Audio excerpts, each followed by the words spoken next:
Hello student, good morning. Welcome back to another video. આપણે last લેક્ચરમાં ભાષાંતરણની પ્રક્રિયા ભણ્યા હતા, જેમાં આપણે જોયું હતું કે કેવી રીતે પ્રોટીનનું નિર્માણ થાય છે. હવે આજે ફ્રાન્સિસ ક્રિકે જે મધ્યસ્થ પ્રણાલીનો વિચાર પ્રસ્તુત કર્યો હતો કે આનુવંશિકતાનો જે પ્રવાહ છે તે કઈ દિશામાં જાય છે, તો જેમાં આપણે જોયું કે ડીએનએ પોતાના જેવી જ પ્રતિકૃતિનું નિર્માણ કરે તેને શું કહેવાય? સ્વયંજનન. ત્યારબાદ આ ડીએનએ સ્વયંજનન કેવી રીતે કરે છે? તો ડીએનએ અર્ધરૂઢિગત રીતે સ્વયંજનન કરે છે, અને આ બાબત કોણે સાબિત કરી હતી? મેથ્યુ મેસેલ્સન અને ફ્રેન્કલિન સ્ટાલી, જેણે કીધું હતું કે ડીએનએ અર્ધરૂઢિગત રીતે સ્વયંજનન પામે છે. ત્યારબાદ આપણે જોયું ડીએનએ માંથી પ્રત્યાંતરની પ્રક્રિયા દ્વારા એમઆરએનએ નું નિર્માણ થાય છે. હવે આ પ્રત્યાંતરની જે પ્રક્રિયા છે એમાં આપણે જોયું કે આદિકોષ કેન્દ્રીયના કોષોમાં આ પ્રત્યાંતરની પ્રક્રિયા કેવી રીતે થાય છે.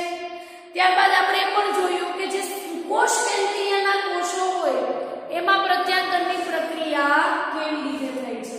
તો પ્રત્યાંતરની પ્રક્રિયા આપણે યુકેરિયોટિક અને પ્રોકેરિયોટિક એટલે કે આદિકોષ કેન્દ્રીયના કોષ અને સુકોષ કેન્દ્રીયના કોષોમાં કેવી રીતે થાય છે એ આપણે ભણીએ. ત્યારબાદ એમઆરએનએ માંથી ભાષાંતરણની પ્રક્રિયા દ્વારા શેનું નિર્માણ થાય છે? પ્રોટીન. જે આપણે લાસ્ટ લેક્ચરમાં ભણ્યા હતા કે કેવી રીતે એમઆરએનએ માંથી પ્રોટીન બને છે. તો હવે આપણે જે ફ્રાન્સિસ ક્રિકે જે મધ્યસ્થ પ્રણાલીનો વિચાર પ્રસ્તુત કર્યો હતો કે આનુવંશિકતાનો પ્રવાહ ડીએનએ થી એમઆરએનએ તરફ અને એમઆરએનએ થી પ્રોટીન તરફ, આ બધાનો અભ્યાસ હવે આપણે કરી ચૂક્યા છીએ કે કેવી રીતે સ્વયંજનનની પ્રક્રિયા થાય છે, કેવી રીતે પ્રત્યાંતરની થાય છે, કેવી રીતે ભાષાંતરણની થાય છે. આ બધી જાણકારી હવે તમને મળી ગઈ છે. હવે આપણે આજના લેક્ચરની વાત કરીએ તો આજના લેક્ચરમાં આપણે જનીન અભિવ્યક્તિનું નિયમન વિશે ભણવાનું છે. શેના વિશે ભણવાનું છે? જનીન અભિવ્યક્તિનું નિયમન.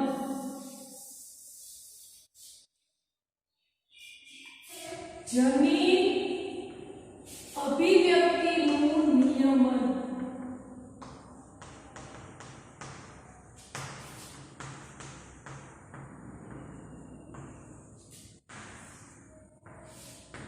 ઓકે, તો આપણે પહેલા એ જોઈએ કે જનીન અભિવ્યક્ત થયું છે કે નથી થયું એ આપણે ક્યારે કહી શકીએ?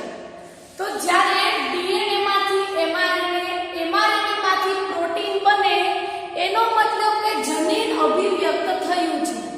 શું છે? કે જનીન અભિવ્યક્ત થયું છે કે નથી થયું એ આપણે ક્યારે કહી શકીએ?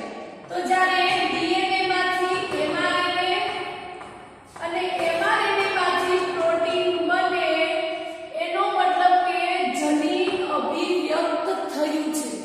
અને જો ડીએનએ માંથી એમઆરએનએ અને એમઆરએનએ માંથી પ્રોટીન ના બને એનો મતલબ કે જનીન અભિવ્યક્ત નથી થયું. તો આ બાબત ખાસ યાદ રાખજો. જનીન અભિવ્યક્ત થયું છે એ આપણે ક્યારે કહી શકીએ? તો ડીએનએ માંથી એમઆરએનએ અને એમઆરએનએ માંથી પ્રોટીન બને એનો મતલબ કે જનીન અભિવ્યક્ત થયું છે. ત્યારબાદ આપણે જોઈએ કે જનીન અભિવ્યક્તિનું નિયમનનો વ્યાપક અર્થ શું થાય છે. તો આપણે પહેલા લખીએ પછી વ્યાખ્યાને સમજીએ. તો જનીન અભિવ્યક્તિનું જો નિયમન થશે તો એનો વ્યાપક અર્થ એવો થાય છે કે જનીન અભિવ્યક્તના ફળ સ્વરૂપે પોલીપેપ્ટાઇડનું નિર્માણ થશે.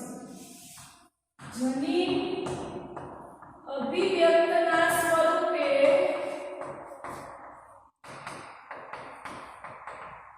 પોલીપેપ્ટાઇડનું નિર્માણ થશે. હવે અહીંયા જનીન અભિવ્યક્ત થયું એનો મતલબ કે ડીએનએ માંથી એમઆરએનએ અને એમઆરએનએ માંથી પ્રોટીન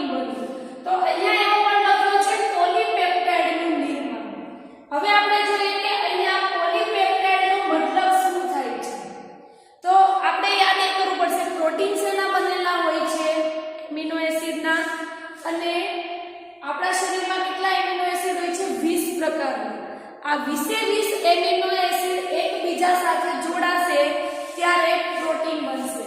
આપણે જોઈએ કે આ સપોઝ એમિનો એસિડ છે. હવે આ બધા એમિનો એસિડ શેના વડે જોડાશે? પેપ્ટાઇડ બંધ દ્વારા એક એમિનો એસિડ બીજા એમિનો એસિડ સાથે જોડાશે. હવે અહીંયા ઘણા બધા પેપ્ટાઇડ બંધ જોડાયેલા હોવાથી એના માટે આપણે શું કહી શકીએ? પોલી વર્ડ વાપરી શકીએ. તો અહીંયા એટલા માટે પોલીપેપ્ટાઇડનું નિર્માણ એવો વર્ડ લખ્યો છે. પેપ્ટાઇડ બંધ દ્વારા જોડાતા હોવાથી ઘણા બધા પેપ્ટાઇડ બંધ હશે એટલે અહીંયા પોલીપેપ્ટાઇડનું નિર્માણ એવું લખ્યું છે. મતલબ કે જનીન અભિવ્યક્ત થશે તો એના ફળ સ્વરૂપે પોલીપેપ્ટાઇડનું મતલબ કે પ્રોટીનનું નિર્માણ થશે. હવે આપણે આપણા શરીરની વાત કરીએ તો આપણા શરીરની અંદર એવી રીતે જનીનનું નિયમન થતું હોય છે કે સપોઝ આપણા શરીરને જ્યારે પ્રોટીનની વધુ જરૂર હશે ત્યારે આ પ્રક્રિયા ઝડપી થશે. કઈ પ્રક્રિયા? ડીએનએ માંથી એમઆરએનએ અને એમઆરએનએ માંથી જે પ્રોટીન બનવાની પ્રક્રિયા છે તે ઝડપી થશે. હવે ઘણી વખત એવું પણ બની શકે કે આપણા શરીરને એટલા પ્રોટીનની જરૂર ના પણ હોય તો ત્યારે આ ડીએનએ માંથી એમઆરએનએ અને એમઆરએનએ માંથી પ્રોટીન બનવાની જે પ્રક્રિયા છે એ ધીમી થઈ જશે. હવે ફરી તમને એવો ક્વેશ્ચન થશે કે આપણા બોડીને ક્યારે પ્રોટીનની વધુ જરૂર હોય અને આપણા બોડીને ક્યારે પ્રોટીનની ઓછી જરૂર હોય?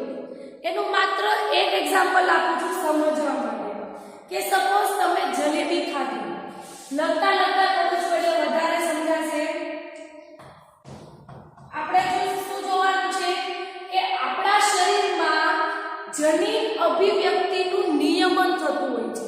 મતલબ કે આપણા શરીરને પ્રોટીનની વધુ જરૂર હોય ત્યારે મધ્યસ્થ પ્રણાલીની પ્રક્રિયા ઝડપી થશે અને આપણા શરીરને પ્રોટીનની ઓછી જરૂર હોય તો આ પ્રક્રિયા ધીમી થશે. આપણને ક્વેશ્ચન શું છે કે આપણને આપણી બોડીને ક્યારે પ્રોટીનની વધુ જરૂર હોય અને ક્યારે પ્રોટીનની ઓછી જરૂર હોય? તો એક એક્ઝામ્પલ આપું. સપોઝ આપણે જલેબી ખાઈ. તમે જલેબી ખાધી, બરાબર? જલેબીમાં શેનું પ્રમાણ વધુ હોય? સુગરનું. તો જલેબીમાં સુગરનું પ્રમાણ વધુ.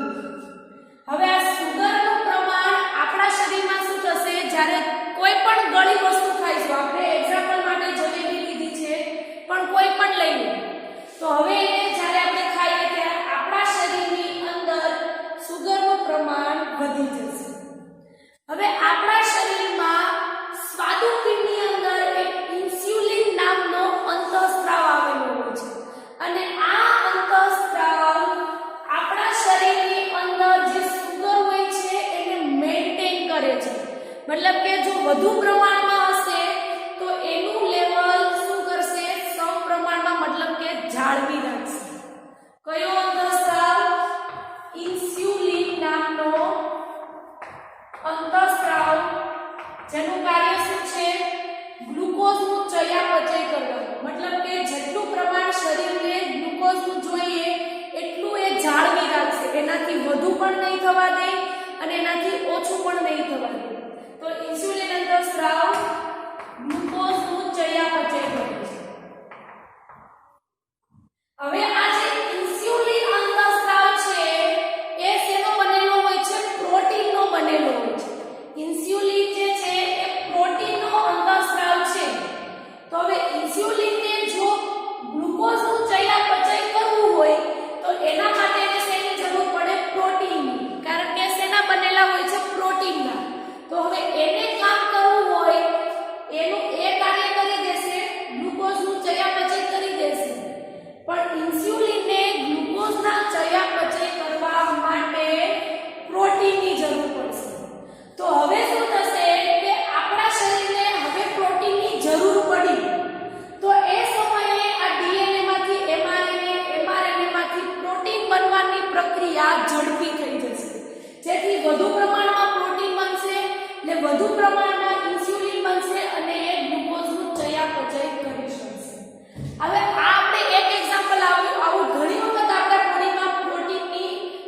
પડતી હોય છે તો એ સમયે આ પ્રક્રિયા ઝડપી થવા માંડશે. હવે આપણે જોઈએ કે સપોઝ આપણે જલેબી ખાઈ લીધી, એના 4-5 કલાક થઈ ગયા. હવે 4-5 કલાક થઈ જશે એ પહેલા જ ઇન્સ્યુલિન નામનો અંતઃસ્રાવ ગ્લુકોઝનું ચયાપચય કરી દેશે. મેક્સિમમ 3 કલાક લાગે, 3 કલાકમાં એનું ચયાપચય થઈ જાય. તો હવે 4 થી 5 કલાક પછીની આપણે વાત કરીએ તો હવે આપણે કંઈ ખાધું જ નથી પછી, તો એનો મતલબ કે આપણા શરીરમાં સુગર એડ જ નથી થઈ. એડ જ નથી થઈ તો આપણે ઇન્સ્યુલિનની એટલી બધી જરૂર જ નહીં પડે. ઇન્સ્યુલિનની જરૂર નહીં પડે તો પ્રોટીનની જરૂર નથી પડવાની. પ્રોટીનની જરૂર નહીં પડે તો આ પ્રક્રિયા ધીમી થશે. ફરીથી રિપીટ કરું છું કે આપણે સપોઝ જલેબી ખાધી, એના 4 થી 5 કલાક થઈ ગઈ, ત્યારબાદ આપણે પછી કંઈ ખાધું જ નથી તો એ સમયે જલેબી ખાઈ લીધી, એના 4 થી 5 કલાક થઈ ગયા, એનો મતલબ કે એનું ચયાપચય થઈ ગયું છે. તો એ સમયે આપણા બોડીમાં સુગરનું પ્રમાણ ઓછું હશે. સુગરનું પ્રમાણ ઓછું હશે તો ઇન્સ્યુલિન નામના અંતઃસ્રાવની કોઈ જરૂર જ નથી. ઇન્સ્યુલિન નામના અંતઃસ્રાવની જરૂર નહીં પડે એનો મતલબ કે પ્રોટીનની પણ જરૂર નથી. હવે પ્રોટીનની જરૂર જ ના હોય તો આપણી બોડી શું કામ આ પ્રક્રિયા કરે? તો એટલા માટે એ પ્રક્રિયા ધીમી થશે. તો આવું આપણા શરીરની અંદર જનીન અભિવ્યક્તિનું નિયમન થતું હોય છે કે જો બોડીને વધુ જરૂર હોય તો મધ્યસ્થ પ્રણાલીની પ્રક્રિયા ઝડપી થશે. જો બોડીને પ્રોટીનની ઓછી જરૂર હોય તો આ પ્રક્રિયા ધીમી થશે. હજુ આપણે જોવાનું છે કે જનીન અભિવ્યક્તિનું નિયમનમાં સપોઝ આપણા બોડીને પ્રોટીનની ઓછી જરૂર હોય તો ત્યારે તેનું નિયમન કેવી રીતે થતું હોય છે. ક્લિયર?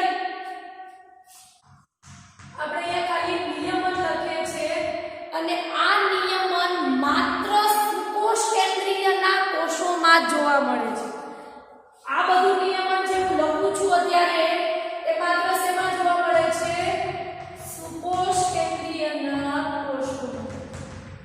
મતલબ કે બેક્ટેરિયામાં જોવા મળતું નથી. એ સિવાયની વનસ્પતિ સૃષ્ટિ, પ્રાણી સૃષ્ટિ, પ્રોટિસ્ટા આ બધામાં જોવા મળશે. તેમાં પહેલું આપણે જોઈએ પ્રત્યાંકન સ્તર. પ્રત્યાંકન સ્તર જે છે એમાં પ્રાથમિક પ્રત્યાંકન અનુલેખનનું નિર્માણ. હવે અહીંયા શું આપેલું છે કે સપોઝ પ્રત્યાંકનની સ્તર એટલે શું થશે કે આપણા શરીરને પ્રોટીનની જરૂર ઓછી હશે તો શું થાય છે કે ઘણી વખત પ્રક્રિયા ધીમી થતી હોય છે તો ઘણી વખત પ્રક્રિયા જ અટકી જતી હોય છે. કેવી રીતે તો એ જોઈએ. તો હવે ડીએનએ માંથી કઈ પ્રક્રિયા દ્વારા? તો પ્રત્યાંકનની પ્રક્રિયા દ્વારા શેનું નિર્માણ થાય છે? એમઆરએનએ. તો હવે આપણા શરીરમાં પ્રોટીનની જરૂર નહીં હોય ત્યારે કંઈક એવી રીતે નિયમન થશે કે ડીએનએ માંથી પ્રત્યાંકનની પ્રક્રિયા જ અટકી જશે. પ્રત્યાંકનની જ પ્રક્રિયા અટકી જશે તો ઓબ્વિયસલી પ્રોટીનનું નિર્માણ થવાનું જ નથી. તો આવી રીતે પ્રત્યાંકનનું સ્તર એ પહેલો મુદ્દો છે. એ ખાસ યાદ રાખજો. આ મુદ્દા આપણે એ જોઈએ છીએ કે આપણા શરીરને પ્રોટીનની જરૂર ના હોય ત્યારે આપણા શરીરમાં નિયમન કેવી રીતે થતું હોય છે. તો શું થશે? ડીએનએ માંથી એમઆરએનએની પ્રક્રિયા, પ્રત્યાંકનની જે પ્રક્રિયા છે એ જ અટકી જશે. ચલો ઇન કેસ પ્રત્યાંકનની પ્રક્રિયા થઈ ગઈ તો શું થશે? તો બીજું છે પ્રક્રિયા સ્તર, જેમાં છે સ્પ્લિસિંગ વાળું.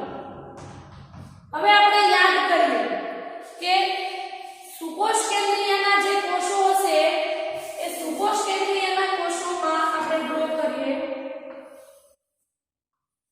આ જે છે તે ડીએનએ પોલિમરેઝ સાથે આરએનએની શૃંખલા ગોઠવાયેલી હોય છે. ત્યારબાદ એ શું થશે? ડીએનએ થી અલગ થશે. હવે સુકોષ કેન્દ્રીયના કોષોમાં ઇન્ટ્રોન અને એક્ઝોન બંને આવેલા હોય છે. ઇન્ટ્રોન જે છે તે કેવા હોય છે? પ્રોટીનનું નિર્માણ નથી કરી શકતા. જ્યારે એક્ઝોન પ્રોટીનનું નિર્માણ કરે છે તો આપણે શું કરવાનું છે કે શૃંખલામાંથી ઇન્ટ્રોનને દૂર કરવાના છે. તો હવે ઇન્ટ્રોન દૂર કેવી રીતે થાય છે? સ્પ્લિસિંગની પ્રક્રિયા દ્વારા. હવે જ્યાં સુધી જો સ્પ્લિસિંગની પ્રક્રિયા જ અટકી જશે, કારણ કે એક્ઝોન ભલે પ્રોટીનનું નિર્માણ કરતા હોય, પરંતુ જ્યાં સુધી ઇન્ટ્રોન હશે ત્યાં સુધી તે પ્રોટીનનું નિર્માણ કરી શકશે નહીં. તો આપણે શું કરવાનું છે? ઇન્ટ્રોનને દૂર કરવાનું છે. એક સેકન્ડ. એ પ્રક્રિયા દ્વારા ઇન્ટ્રોન દૂર થાય છે, પણ હવે અહીંયા જો પ્રોટીનની જરૂર આપણા શરીરને નહીં હોય તો શું થશે? સ્પ્લિસિંગની પ્રક્રિયા જ અટકી જશે. સ્પ્લિસિંગની પ્રક્રિયા અટકી જશે તો શું થશે કે એ mRNA ની જે શૃંખલા છે તે કેવી રહેશે? અકાર્યશીલ. મતલબ કે તે પ્રોટીનનું નિર્માણ કરી શકશે નહીં. ફરીથી રિપીટ કરું છું, કદાચ ના સમજાયું હોય તો. સુકોષ કેન્દ્રીયના કોષને આપણે પ્રત્યેક સાથે શું જોડાયેલું હશે? RNA ની શૃંખલા જોડાયેલી હશે.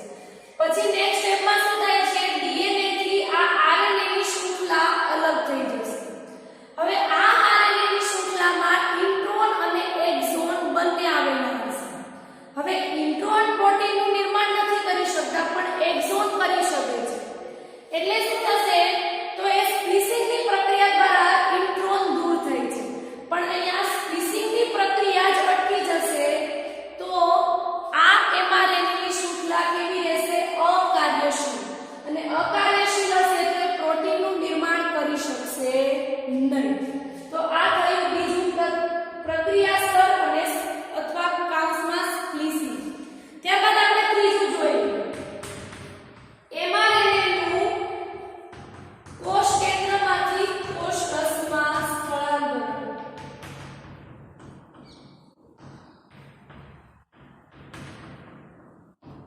હવે આપણે જોઈએ કે સપોઝ સ્પ્લિસિંગની પ્રક્રિયા પણ થઈ ગઈ, ઇન્ટ્રોન દૂર પણ થઈ ગયા, હવે માત્ર શૃંખલામાં એક્ઝોન જ વધ્યા છે. એનો મતલબ કે એક્ઝોન કાર્યશીલ હોય છે અને તે પ્રોટીનનું નિર્માણ કરી શકશે. તો હવે ત્રીજા સ્ટેપમાં એવું છે કે હવે શું થશે કે તો આપણે આ કોષ છે એની અંદર શું આવેલું હોય? કોષ કેન્દ્ર. અને આ કોષ કેન્દ્રની અંદર શું થતું હોય છે? પ્રત્યાંગનની પ્રક્રિયા થશે અને એ કોષ કેન્દ્રની અંદર mRNA નું નિર્માણ થશે. હવે શું થશે? તો આ જે કોષ કેન્દ્ર પટલ જે છે એ આ mRNA ની શૃંખલાને કોષ રસમાં સ્થળાંતરણ જ નહીં થવાનું.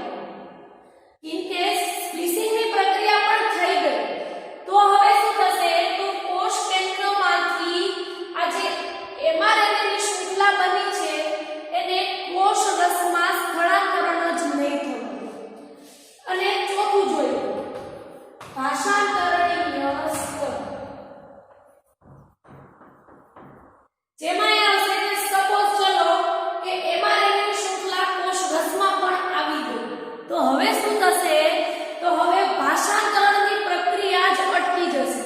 ભાષાંતરણની જ પ્રક્રિયા નહીં થાય તો પ્રોટીન બનવાનું જ નથી. તો આવી રીતે જ્યારે આપણા શરીરને પ્રોટીનની જરૂર ના હોય ત્યારે આવી રીતે નિયમન થતું હોય છે. પ્રત્યાંગન સ્તર પહેલા તો એ જ કેસ થશે કે DNA માંથી mRNA ની જે પ્રત્યાંગનની પ્રક્રિયા છે એ જ અટકી જશે. ચલો પ્રત્યાંગનની પ્રક્રિયા ઇન્કેસ થઈ ગઈ તો સ્પ્લિસિંગની પ્રક્રિયા અટકી જશે. સ્પ્લિસિંગની પ્રક્રિયા અટકશે તો એ અકાર્યશીલ કહેવાશે. અકાર્યશીલ હશે તો પ્રોટીન નહીં બનાવે. ચલો સ્પ્લિસિંગ પણ થઈ ગઈ તો mRNA જે કોષ કેન્દ્ર છે એમાંથી કોષ રસમાં સ્થળાંતરણ જ નહીં થાય. કદાચ ચલો એ પણ થઈ ગયું તો ચોથું શું છે? ભાષાંતરણીય સ્તર. મતલબ કે ભાષાંતરણની પ્રક્રિયા જ અટકી જશે. તો આપણા શરીરમાં આવી રીતે જનીન અભિવ્યક્તિનું નિયમન થતું હોય છે. ક્લિયર? હવે આ આપણે વાત કરી સુકોષ કેન્દ્રીયના કોષમાં. ત્યારબાદ જેકોબ અને મોનોડ નામના વૈજ્ઞાનિકે બેક્ટેરિયામાં કેવી રીતે જનીન અભિવ્યક્તિનું નિયમન થાય છે એ માટેનો પ્રયોગ લેક ઓપેરોન કર્યો હતો.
જનીન અભિવ્યક્તિનું નિયમન કેવી રીતે થાય છે આપણે જે ચાર મુદ્દા લખ્યા હતા એ જ લખવાના છે અને એમસીક્યુ માટે એ ખાસ યાદ રાખવાનું છે.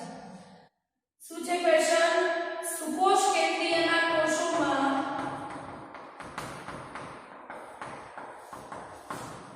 જનીન અભિવ્યક્તિનું નિયમન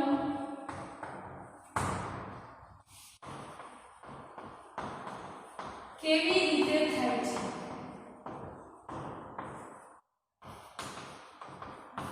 બે વાર ક્વેશ્ચન લખવાના છે. આખું ડિટેલમાં નથી લખવાનું, માત્ર તેના સ્તરના નામ જ લખવાના છે જે આપણે